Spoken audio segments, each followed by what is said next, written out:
Gear oil লাগবে, তাই অজির ভাইয়ের দোকানে যাচ্ছি। গিয়ার অয়েল তো অজি ভাইয়ের দোকানে নাই, তা আপনার কি আজকেই লাগবে? হ্যাঁ ভাই, লাগবে তো আজকেই। আর অজি ভাইয়ের দোকানে নাই আপনারা খিটা কইছে, আমি তো কয়দিন আগেও নিলাম।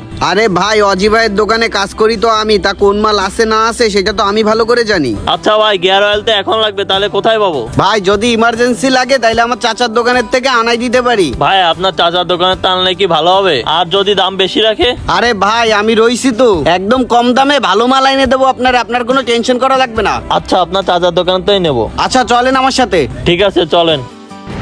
ও আচ্ছা, ও আপনারা বলছে কম দামে ভালোটা পাওয়া যাবে, এই জন্য আপনি সস্তায় ওইটাই নিয়ে নিছেন। তা ওইটা নিয়ে লাগানোর পরে কি হইলো? ওই যে লাগানোর পরে আমার গিয়ার বক্সটাই পুরো নষ্ট হয়ে গেছে।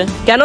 গিয়ার অয়েল লাগানোর পরে গিয়ার বক্স নষ্ট হয়ে যাবে কি জন্য? আরে ভাই, আমি তোর কাছে নিতে গেছি গিয়ার অয়েল, আর ও তো আমার দিয়ে দিছে ব্রেক অয়েল। গিয়ার অয়েলের জায়গায় আমি যদি ব্রেক অয়েল লাগাই, তা নষ্ট হবে না? তা কি হবে কোন ভাই? তা ও এরকম একটা বলদের মতো কাজ করলো কেন?